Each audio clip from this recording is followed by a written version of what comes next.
எண்ணினிய உறவுகள் அனைவருக்குமே அன்பான வணக்கம். இது எங்கள் நிலம். நான் உங்கள் சுகிர்தன். யாழ்ப்பாணம் காரை நகரில் பார்த்தீங்கன்னு சொன்னால் ஒரு 6.25 பரப்பு காணி 2 மாடி ஹோட்டலோட விற்பனைக்காக வந்திருக்குது. இதில் மொத்தம் பார்த்தீங்கன்னு சொன்னால் 30 பரப்புகள் இருக்குது. அந்த 30 பரப்புகளில் 6.25 பரப்புக்குள்ளே பார்த்தீங்கன்னு சொன்னால் இந்த 2 மாடி ஹோட்டல் விற்பனைக்காக வந்திருக்குது. இந்த காணி தொடர்பான முழுமையான காணொலியை பார்க்குறதுக்கு முன்னுக்கு இப்போ தான் என்னுடைய சேனலை நீங்கள் முதல் முறையாக பார்க்குறீங்கன்னு சொன்னால் மறக்காமல் என்னுடைய சேனலை சப்ஸ்கிரைப் செய்துட்டு காணொலியை முழுமையாக பாருங்கள். இலங்கை முழுவதுமே நாங்கள் தொடர்ச்சியாக நிறைய காணொலிகள் விற்பனைக்காக போட்டுக்கொண்டிருக்கிறோம். அது மட்டுமில்லை, உரிமையாளர்களுடைய தொலைபேசி இலக்கங்களையும் நேரடியாகவே நாங்கள் தந்து கொண்டிருக்கிறோம். ஆகவே எங்களுடைய தளம் உங்களுக்கு கண்டிப்பாக பிரயோசனமாக இருக்கும். ஆகவே மறக்காமல் சேனலை சப்ஸ்கிரைப் செய்து வச்சுக்கொள்ளுங்கள். டிக்டாக் இருக்குது, எங்கள் நிலம் ஃபாலோ பண்ணுங்கள். ஃபேஸ்புக் பேஜ் இருக்குது, எங்கள் நிலம் அதையும் மறக்காமல் ஃபாலோ பண்ணுங்கள். இப்போ வாங்க நாங்கள் வீடியோவுக்குள்ளே போகலாம்.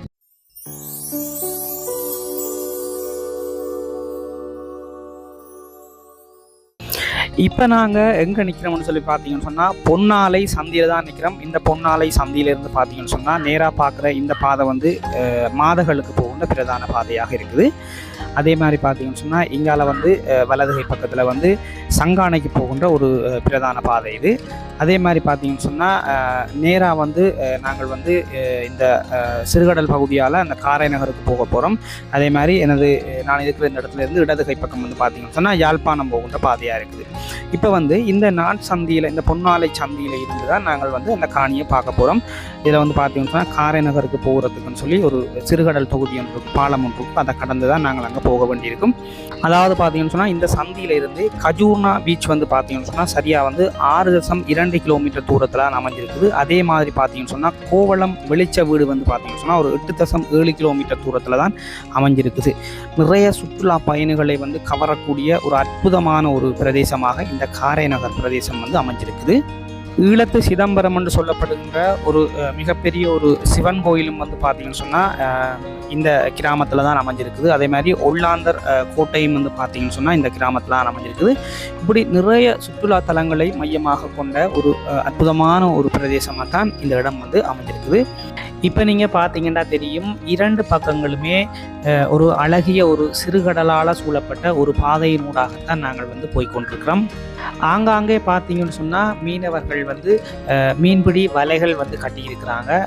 அதே மாதிரி பார்த்தீங்கன்னு சொன்னால் தூண்டல் போட்டும் சில இடங்களில் மீனவர்கள் மீன் பிடிப்பதை பார்க்கக்கூடிய மாதிரி தான் இருந்தது. இந்த காரை நகர் பிரதேசத்துக்கு சொல்லி ஒரு சிறப்பம்சம் இருக்குது. பல சுற்றுலா இடங்கள் இருக்குது. இந்த காரை நகர் பிரதேசத்துக்கு சொல்லி ஒரு முக்கியமான ஒரு வரலாறு இருக்குது. அந்த வரலாற்றை நாங்கள் அப்படியே பார்த்து கொண்டு போகலாம். இலங்கையின் வடக்கு மாகாணத்தில் மேற்கு திசையில் அமைந்துள்ள 7 சப்ததீவுகளில் ஒன்றாகும். மற்றைய தீவுகளை விட யாழ் நகருக்கு அண்மையில் இருப்பதுதான் இந்த காரை நகர். இது நாற்புறமும் கடலால் சூழப்பட்ட ஒரு தீவாகும். இவ்வூரில் அப்பொழுது ஏராளமான காரை செடிகள் நின்றமையால் இப்பெயர் பெற்றது என்று கூறப்படுகிறது. காரை நகர் வடக்கு மேற்கு திசைகளில் ஆழமான பாக்கு நீரிணையை கடலாலும் கிழக்கு தெற்கு திசைகளில் ஆழமற்ற பறவை கடலாலும் சூழப்பட்டுள்ளது. 1869ஆம் ஆண்டில் அப்போது அரசாங்க அதிபராக இருந்த துணவைந்துறையால் பொன்னாலை கடலுக்கூடாக கட்டெருவும் 9 பாலங்களும் அமைத்து காரைதீவை குடாநாட்டுடன் இணைத்தார். இவ்விணைப்பு பாதையின் நீளம் சுமார் 3 கிலோமீட்டர் ஆகும். இந்த தரை தொடர்பினை அடுத்து சேர்பொன் ராமநாதனின் விதைத்துறைப்புடன் காரைதீவினை 1923ஆம் ஆண்டு காரை நகர் என்று பெயர் மாற்றி கொண்டனர். காரை நகர் 7 கிலோமீட்டர் நீளமும் 4.5 கிலோமீட்டர் அகலமும் கொண்டது. மேற்கே உள்ள கோவள கடற்கரையில் கலங்கரை விளக்கமும் தெற்கே இயற்கையாக அமைந்த கப்பல் துறைமுகமும் உள்ளன. நகரின் வடக்கு பக்கமாக 2 கிலோமீட்டர் தூரத்தில் தின்னபுரம் சிவன் கோயிலும் ஈழத்து சிதம்பரம் என்று கூறுவார்கள் அந்த கோயிலும், கிழக்கு தெற்கு தரைகளில் பசும்புல் தரைகளும், மேற்கு வடக்கு திசைகளில் தென்னஞ்சோலைகளும், அதனை அடுத்தாற்போல கசூரினா கடற்கரையும் அமைந்துள்ளது. ஈழத்து சிதம்பரம், ஒல்லாந்தர் கோட்டை, கசூரினா கடற்கரை, கோவளம் வெளிச்ச வீடு இப்படியான பல சுற்றுலா தலங்கள் வந்து ஒரு சிறப்பு வாய்ந்த ஒரு இடமாகவே இந்த இடத்துல வந்து பார்க்கப்படுது. இந்த சுற்றுலா இடங்களை வந்து இன்றளவும் வந்து பார்த்தீங்கன்னு சொன்னால் சுற்றுலா பயணிகள் வந்து பார்த்து விட்டு தான் சென்று கொண்டிருக்கிறார்கள். இப்படியான ஒரு இடத்துல தான் வந்து பார்த்தீங்கன்னு சொன்னால் இந்த காணியும் இந்த ஒரு பெரிய ஒரு 2 மாடி ஹோட்டலும் வந்து பார்த்தீங்கன்னு சொன்னால் விற்பனைக்காக வந்திருக்குது. இப்போ பார்த்தீங்கன்னு சொன்னால் பாருங்கள், வலது கை பக்கத்தில் ஒரு 2 மாடி பில்டிங் ஒன்று தெரியுது பாருங்கள். இந்த பில்டிங் தான் வந்து விற்பனைக்காக வந்திருக்கிற அந்த பில்டிங். அதாவது வந்து சிறுகடல் தொகுதி முடிகிற இடத்துல வலது கை பக்கத்தில் அமைஞ்சிருக்குது. இதில் வந்து பார்த்தீங்கன்னு சொன்னால் காரை நகர் பிரதேசம் உங்களை அன்புடன் வரவேற்கிறது அப்படின்னு சொல்லி ஒரு போட் ஒன்று போட்டிருக்கு. அந்த போட்டுக்கு பக்கத்துலேயே வந்து பார்த்தீங்கன்னு சொன்னால் இந்த காணியும் இந்த ஹோட்டலும் வந்து விற்பனைக்காக வந்திருக்குது. சரி, இப்போ நாங்கள் வந்து காணிக்குள்ளே போய் காணியினுடைய அமைப்பு, இந்த ஹோட்டலினுடைய அமைப்பு எல்லாத்தையுமே வந்து பார்க்கலாம். முன்னுக்கு வந்து பார்த்தீங்கன்னு சொன்னால் போனோடனே வந்து பார்த்தீங்கன்னு சொன்னால் ஒரு டபுள் கேட் ஒன்று போட்டிருக்குது. இந்த கேட் வந்து பார்த்தீங்கன்னு சொன்னால் முழுக்க பனைமரத்தால் போடப்பட்ட ஒரு கேட்டாக காணப்படுது. ஏன் வந்து பார்த்தீங்கன்னு சொன்னால் இந்த பனைமரத்தை பயன்படுத்தி இந்த கேட் வந்து போட்டிருக்காங்கன்னு சொன்னால், அதாவது வந்து கடற்கரை பகுதியை அண்மிச்சிருக்கிறதால உட்காமல் இருப்பதற்காகத்தான் வந்து பார்த்தீங்கன்னு சொன்னால் இந்த பனைமரத்தை பயன்படுத்தி இந்த கேட்டை வந்து அவங்க வந்து போட்டிருக்காங்க. அப்படியே நாங்கள் உள்ளே போனோம்னு சொல்லி பார்த்தீங்கன்னு சொன்னால் இதில் வந்து பார்த்தீங்கன்னு சொன்னால் இது வந்து செக்யூரிட்டி கார்ட் ரூம்ஸ். மேலே வந்து ஃபுல்லாகவே வந்து பார்த்தீங்கன்னு சொன்னால் ஃப்ளாட் பண்ணி தான் இந்த ரூம் வந்து கட்டியிருக்கிறாங்க. ஏனென்று பார்த்தீங்கன்னு சொன்னால் எதிர்காலங்களில் வந்து இங்கே வேலை செய்கிற செக்யூரிட்டி ஆட்கள் வந்து தங்குவதற்கோ அல்லது வந்து அவங்க இளைப்பாறுவதற்கு உடை மாற்றுவதற்கு வந்து அறைகள் தேவைப்படலாம். ஆகவே வந்து ஃப்ளாட் பண்ணி கட்டினா மேலேயும் வந்து அறைகளை கட்டி கொள்ளலாம். அதுக்காகத்தான் வந்து பார்த்தீங்கன்னு சொன்னால் இந்த செக்யூரிட்டி ரூமை வந்து மேலே வந்து ஃப்ளாட் பண்ணி கட்டியிருக்காங்க. எதிர்காலத்தில் மேலே வந்து நீங்கள் வந்து தேவைப்பட்ட ரூம்ஸ் வந்து கட்டி கொள்ளலாம். அப்படியே பார்த்தீங்கன்னு சொன்னால் இங்கால வந்து இந்த பில்டிங்கினுடைய முன்பக்கமும் பின்பக்கமும் வந்து பார்த்தீங்கன்னு சொன்னால் மதிலால் கட்டப்பட்ட நிலையில் இருக்குது. முக்கியமாக பார்த்தீங்கன்னு சொன்னால் இந்த மண்ணினுடைய தன்மைக்கு ஏற்ற மாதிரி அத்திவாரம் வந்து பார்த்தீங்கன்னு சொன்னால் கீழே வந்து 4 அடி ஆழமும் 3 அடி அகலத்திலையும் வந்து நல்ல ஒரு வலுவான அத்திவாரம் தான் வந்து பார்த்தீங்கன்னு சொன்னால் போட்டு இந்த மதிலை வந்து கட்டியிருக்கிறாங்க. அடுத்தது வந்து பார்த்தீங்கன்னு சொன்னால் இந்த பில்டிங்கோட அமைப்பை பொறுத்த வரைக்கும் பார்த்தீங்கன்னு சொன்னால் இந்த பில்டிங்கினுடைய அகல நீளத்திற்கு ஏற்ற மாதிரியே மொத்தமாகவே அப்படியே 6 அடி ஆழத்திற்கு வெட்டி கீழே வந்து பார்த்தீங்கன்னு சொன்னால் கம்பியில் வந்து பாய் கட்டி கொழும்பு பகுதிகளில் வந்து கட்டுவது போல் ஒரு பிளப்பான பில்டிங்குக்குரிய அத்திவாரம் தான் வந்து பார்த்தீங்கன்னு சொன்னால் கட்டப்பட்டிருக்குது. மொத்தமாக வந்து பார்த்தீங்கன்னு சொன்னால் 2 மாடிகள் இருக்குது. முதலாவது மாடியில் வந்து பார்த்தீங்கன்னு சொன்னால் 4 ரூம்ஸ் இருக்குது. 4 ரூம்ஸுக்கும் வந்து பார்த்தீங்கன்னு சொன்னால் தனித்தனியாக வந்து அட்டாச் பாத்ரூம் இருக்குது. 2வது மாடியும் வந்து பார்த்தீங்கன்னு சொன்னால் அதே மாதிரி தான் 4 ரூம் இருக்குது. 4 ரூமுக்கும் தனித்தனியாக அட்டாச் பாத்ரூம் இருக்குது. கீழ்த்தளம் வந்து பார்த்தீங்கன்னு சொன்னால் ஒரு ரூம்ஸ் இருக்குது. அந்த ஒரு ரூம்ஸுக்கும் வந்து பார்த்தீங்கன்னு சொன்னால் அட்டாச் பாத்ரூம் இருக்குது. அந்த ரூமோட சேர்த்து அட்டாச் பாத்ரூம் இருக்குது. அதே மாதிரி வெளியில் வந்து பார்த்தீங்கன்னு சொன்னால் செப்ரேட்டாக வந்து இந்த பில்டிங்கை தாண்டி பில்டிங்கினுடைய பின்பகுதியில் வந்து சொன்னால் 3 பாத்ரூம் இருக்குது. இதை விட பார்த்தீங்கன்னு சொன்னால் பில்டிங்குள்ளேயே வந்து பார்த்தீங்கன்னு சொன்னால் ரூம்ஸை விட வெளியில் வந்து கொமனாகம் வந்து ஒரு பாத்ரூம் ஒன்று இருக்குது. அதே மாதிரி வந்து பார்த்தீங்கன்னு சொன்னால் கிச்சன் இருக்குது. முன்னுக்கு வந்து டைனிங் ஹால் இருக்குது. மொத்தமாக வந்து பார்த்தீங்கன்னு சொன்னால் 9 ரூம்ஸ் இருக்குது, 13 பாத்ரூம் இருக்குது, ஒரு ஹால் இருக்குது, ஒரு கிச்சன் இருக்குது. இவ்வளவு அமைப்போட என்னன்னு வந்து பார்த்தீங்கன்னு சொன்னால் இந்த கட்டடம் இருக்குது. அதை விட இந்த கட்டடத்துக்குள்ள ஒரு ஆஃபீஸுக்குரிய ஒரு ரூம்ஸும் வந்து இருக்குது. நீங்கள் வந்து தேவைப்பட்ட அதையும் கட்டிக்கொள்ளலாம். இதான் வந்து பார்த்தீங்கன்னு சொன்னால் டைனிங் ஹால், அதாவது இந்த பில்டிங்கினுடைய முகப்பு பகுதி முன் ஹால். இது வந்து பார்த்தீங்கன்னு சொன்னால் மேலே வந்து பெல்லப்பாத்தான் கான்கிரீட் மேலே வந்து ஃப்ளாட் பண்ணியிருக்கிறாங்க. அதாவது வந்து பார்த்தீங்கன்னு சொன்னால் இந்த டைனிங் ஹாலோட நீளம் வந்து பார்த்தீங்கன்னு சொன்னால் 30 அடி நீளமும் 10 அடி அகலத்துலையும் இருக்குது. அப்படியே மேலே வந்து பார்த்தீங்கன்னு சொன்னால் இந்த கான்கிரீட் வந்து போடப்பட்டிருக்க இந்த கான்கிரீட் வந்து பில்டிங்கோட அகலத்துக்கு ஏற்ற மாதிரி இடையில வந்து குளம் இல்லாமல் பெரிய பீம் போட்டு தான் வந்து செய்திருக்கிறாங்க. பார்த்தீங்கன்னு சொன்னால் இந்த டைனிங் ஹாலுக்கு பக்கத்துலேயே வந்து பார்த்தீங்கன்னு சொன்னால் ஒரு ரூம்ஸ் ஒன்று இருக்குது. இந்த ரூம்ஸை பொறுத்த வரைக்கும் பார்த்தீங்கன்னு சொன்னால் 16 அடி நீளத்துலையும் 11 அடி அகலத்துலையும் இருக்குது. இதுக்கு வந்து தனியாக உள்ளுக்குள்ளேயே வந்து பார்த்தீங்கன்னு சொன்னால் ஒரு அட்டாச் பாத்ரூம் வந்து இருக்குது.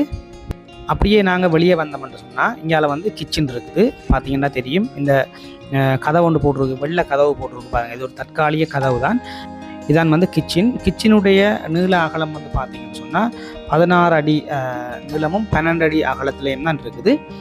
மற்றது வந்து பார்த்தீங்கன்னு சொன்னால் கிச்சனுக்கு பக்கத்துலேயே வந்து பார்த்தீங்கன்னு சொன்னால் இங்கு வேலை செய்கிற ஊழியர்கள் வந்து உடை மாற்றுவதற்கான அறை தான் வந்து பார்த்தீங்கன்னு சொன்னால் இந்த அறை இப்போ நீங்கள் பார்க்குற இந்த அறை. அதாவது வந்து ஆண் பெண் இருவருக்குமே வந்து தனித்தனியாக 2 கதவுகள் போடப்பட்டிருக்குது. நடுவில் வந்து ஒரு பார்ட்டிஷன் ஒன்று வரும். ஆகவே வந்து இங்கே வேலை செய்கிற பணியாளர்கள் வந்து உடை மாற்றுவதற்கான 2 அறை அது. இது வந்து பார்த்தீங்கன்னு சொன்னால் இந்த இடத்துல வந்து வாஷ் பேஷன் ஒன்று வரும். அதோடு சேர்த்து கை கழுவுறதுக்குரிய சிங்கெல்லாம் வரும். உள்ளுக்குள்ளே அப்படியே வந்து பார்த்தீங்கன்னு சொன்னால் இது வந்து ஒரு பொதுவான ஒரு கொமனான ஒரு பாத்ரூம் உண்டு. இங்கே வேலை செய்கிற பணியாளர்கள் பாவிக்கக்கூடிய மாதிரி ஒரு பொதுவான பாத்ரூம். அப்படியே நாங்கள் இப்படியே வந்தோம்னு சொன்னால் இந்த கிச்சனுக்கு பக்கத்தில் இருக்கிற இது வந்து ஒரு ஆஃபீஸுக்காக கட்டப்பட்ட ஒரு ரூம் உண்டு. நீங்கள் வந்து அதை பாவிச்சு கொள்ளலாம். ஒரு ஆஃபீஸ் ரூம் மாதிரி நீங்கள் இதை வந்து கட்டி பயன்படுத்தி பாவிச்சு கொள்ளலாம்.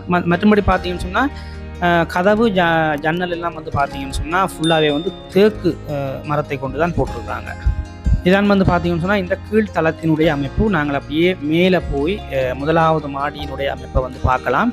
இதான் முதலாவது மாடிக்கு போகின்ற படி. இந்த பில்டிங் வந்து பார்த்தீங்கன்னு சொன்னால் சுற்றுலாத்துறை அமைச்சிட்ட வந்து அனுமதி எடுத்துத்தான் கட்டியிருக்குது. கடலோர பாதுகாப்பு, மற்றது வந்து பார்த்தீங்கன்னா வனஜீவராசிகள் திணைக்களம், காரைநகர பிரதேச சபை, இப்படி பல அமைப்புகள்கிட்ட வந்து அனுமதி பெற்றுத்தான் வந்து பார்த்தீங்கன்னு சொன்னால் இந்த பில்டிங் வந்து கட்டப்பட்டிருக்கு. நீங்கள் வந்து அந்த பக்கத்தால் யோசிக்கவே தேவையில்லை. இந்த பில்டிங் வந்து கட்டி இப்போ 5 வருடங்கள் வந்து முடிஞ்சிச்சு. இந்த உரிமையாளர்கள் கட்ட தொடங்கின நாளில் இருந்து எந்த ஒரு அமைப்பினுடைய எதிர்ப்புகளுமே இல்லை. ஏன்னு சொல்லி பார்த்தீங்கன்னு சொன்னால் எல்லா அமைப்புகள்கிட்டையுமே வந்து சரியான முறையில் வந்து அனுமதி எடுத்துத்தான் இந்த பில்டிங் வந்து கட்டியிருக்கிறாங்க. அந்த பேப்பர்ஸ் எல்லாம் வந்து அவங்க வந்து சரியான முறையில் வச்சுருக்காங்க. அதனால் இந்த பில்டிங் வாங்குறதால உங்களுக்கு எந்த ஒரு பிரச்சனையும் வராது. நீங்கள் நேரடியாக போய் பார்வையிட்டு நீங்கள் வந்து இந்த பேப்பர்ஸ் எல்லாம் நேரடியாக போய் பார்வையிட்டு உரிமையாளர்களுடைய கதைச்சி பேசி இந்த காணியை வந்து நீங்கள் வந்து எடுத்துக்கொள்ளலாம். இப்போ பார்த்தீங்கன்னு சொன்னால் நாங்கள் வந்து முதலாவது மாடிக்கு வந்துட்டோம். முதலாவது மாடியை பொறுத்த வரைக்கும் வந்து பார்த்தீங்கன்னு சொன்னால் முதலாவது மாடி மற்றும் 2வது மாடி 2 மாடிக்கும் வந்து பார்த்தீங்கன்னு சொன்னால் ஒரு 3 அடி அகலத்தில் வந்து சுற்றி வர வந்து பெல்கனி, இந்த மாதிரி வந்து பெல்கனி வந்து கட்டியிருக்கிறாங்க. அதாவது வந்து இதிலிருந்து அந்த இயற்கையான விஷயங்களை வந்து ரசிக்கக்கூடிய மாதிரி சுற்றி வர வந்து பெல்கனி வந்து செட் பண்ணியிருக்கிறாங்க. அப்படியே பார்த்தீங்கன்னு சொன்னால் நாங்கள் முதலாவது ரூம்ஸை பார்ப்போம். இதான் வந்து முதலாவது மாடியினுடைய முதலாவது ரூம்ஸ். இந்த ரூம்ஸினுடைய நீள அகலம் வந்து பார்த்தீங்கன்னு சொன்னால் நீளம் வந்து 18 அடி நீளமும் 11 அடி அகலத்திலையும் இருக்குது இந்த ரூம்ஸ். இது வந்து அதுக்குரிய தனியான ஒரு அட்டாச் பாத்ரூம். இதே அமைப்பில் தான் வந்து பார்த்தீங்கன்னு சொன்னால் எல்லா ரூம்ஸுமே இருக்குது. முதலாவது மாடி மற்றும் 2வது மாடிக்குரிய ரூம்ஸ் எல்லாமே வந்து பார்த்தீங்கன்னு சொன்னால் இதே நீள அகலத்தில் வந்து தான் இருக்குது. அதே மாதிரி பார்த்தீங்கன்னு சொன்னால் இதே மாதிரி அட்டாச் பாத்ரூம் இருக்குது. பார்த்தீங்கன்னு சொன்னால் இது வந்து 2வது ரூம். இந்த ரூமும் வந்து பார்த்தீங்கன்னு சொன்னால் 18க்கு 11 அடி தான் இருக்குது. இதுக்கு வந்து தனியாக அட்டாச் பாத்ரூம் இருக்குது. அப்போ இந்த முதலாவது மாடியில் இதே மாதிரி 4 ரூம்ஸ் இருக்குது. அதையெல்லாம் நான் கையோட உங்களுக்கு காட்டிடுறேன். அப்படியே இந்த ரூம்ஸுக்கு பக்கத்தால் இப்படியே போனீங்கன்னு சொன்னால் இங்கே பெல்கனி இருக்குது. இந்த பெல்கனி வந்து பார்த்தீங்கன்னு சொன்னால் அப்படியே இந்த கடற்கரையில் அந்த அழகான விஷயங்களை வந்து ரசித்து கொண்டிருக்கக்கூடிய மாதிரி இந்த பெல்கனி வந்து அமைச்சிருக்கிறாங்க. இந்த காரைநகர் பகுதியில் வந்து இந்த கடற்கரையில் வந்து உலகத்தில் உள்ள வித்தியாசமான பறவைகள் எல்லாம் வந்து நிற்குமாம். இந்த கடலில் எங்கெங்கே எல்லாம் இருந்து இந்த பறவைகள் வந்து இந்த கடலில் வந்து தங்கி வாழுமாம், அதை வந்து நிற்குமாம். அப்படியான ஒரு விஷயங்கள் எல்லாம் ரசிக்கக்கூடிய மாதிரி இருக்குது. இந்த பெல்கனிலேருந்து பார்த்து நீங்கள் வந்து ரசிக்கக்கூடிய மாதிரி இருக்குது. நானும் பார்த்தேன். நான் வித்தியாசமான கலர் பல பறவைகள் எல்லாம் வந்து இருந்துச்சு. இது வந்து பார்த்தீங்கன்னு சொன்னால் 3வது ரூம்ஸ். அதாவது பூச்சி வேலை வந்து எல்லாமே ஃபுல்லாக முடிஞ்சுது. கட்டடத்தினுடைய பூச்சி வேலை எல்லாம் ஃபுல்லாக முடிஞ்சுது. நீங்கள் வந்து இனி வந்து டைல்ஸ் பதிச்சு வயரிங் வேலையில் செய்ய வேண்டியிருக்கு, ப்ளம்பிங் வேலையில் செய்ய வேண்டியிருக்கு, மேலே சீலிங் எல்லாம் நீங்கள் வந்து செய்ய வேண்டியிருக்குது. கிட்டத்தட்ட இந்த கட்டிடத்தினுடைய 70 விதமான வேலை திட்டங்கள் முடிஞ்சுது. ஒரு 30 விதமான வேலையெல்லாம் நீங்கள் இப்போ நான் சொன்ன இந்த வேலையில் தான் செய்ய வேண்டியிருக்கும். மற்றபடி பார்த்தீங்கன்னு சொன்னால் எல்லாம் முடிவடைந்த நிலையில் தான் இருக்குது. இது வந்து 4வது ரூம்ஸ். அட்டாச் பாத்ரூம் எல்லாம் நல்ல வசதியான நல்ல கம்ஃபர்டபுளாக தான் இருக்குது. அப்படியே பார்த்தீங்கன்னு சொன்னால் இங்கால சுற்றி வர நான் சொன்னது போல் இங்கால வந்து அப்படியே பெல்கனி அப்படியே சுற்றி வருது.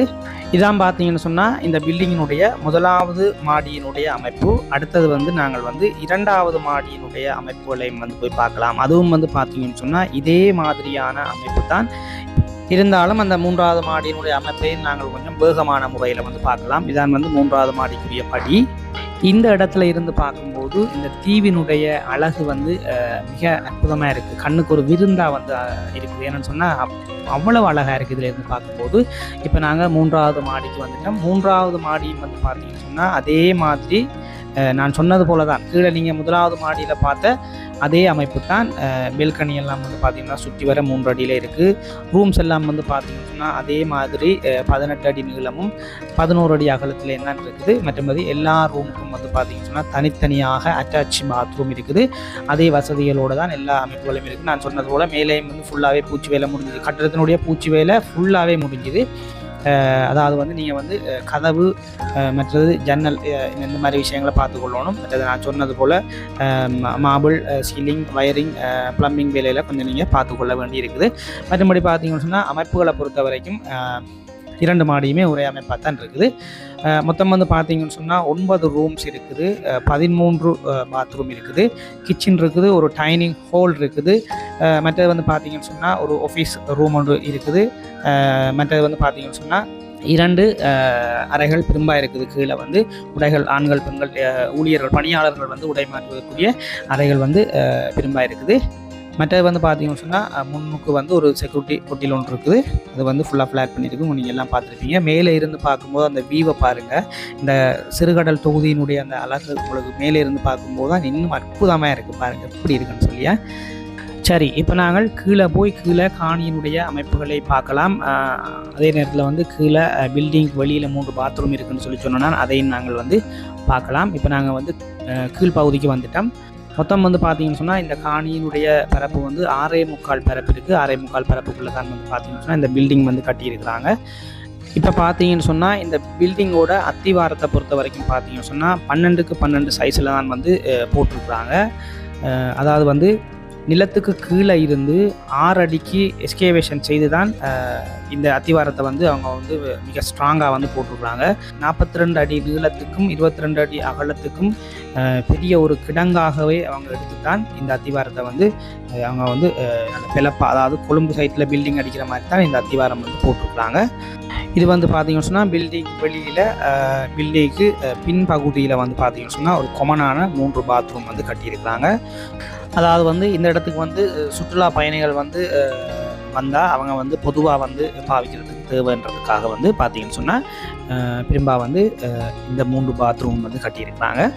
அப்படியே பார்த்தீங்கன்னு சொன்னால் பின்னுக்கு வந்து இந்த தூண் போடப்பட்ட இந்த இடம் தான் வந்து பார்த்தீங்கன்னு சொன்னால் இந்த காணியினுடைய இல்லையாக இருக்குது.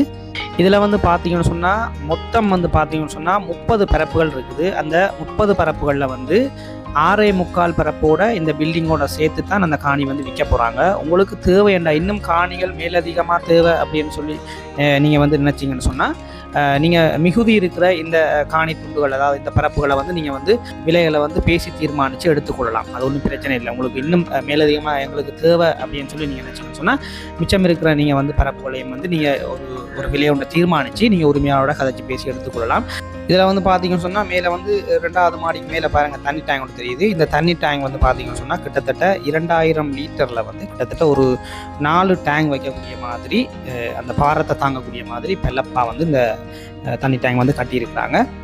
அப்படியே நாங்கள் போனோம்னு சொன்னால் இங்கால வந்து பில்டிங்குடைய முன்பகுதி, அதாவது கிழக்கு பகுதியிலேயும் வந்து பார்த்தீங்கன்னு சொன்னால் ஒரு டபுள் கேட் ஒன்று போட்டிருக்காங்க. அதுவும் கூட வந்து பார்த்தீங்கன்னு சொன்னால் பனை மரத்தை பயன்படுத்தி தான் இந்த டபுள் கேட்டும் வந்து போட்டிருக்கிறாங்க.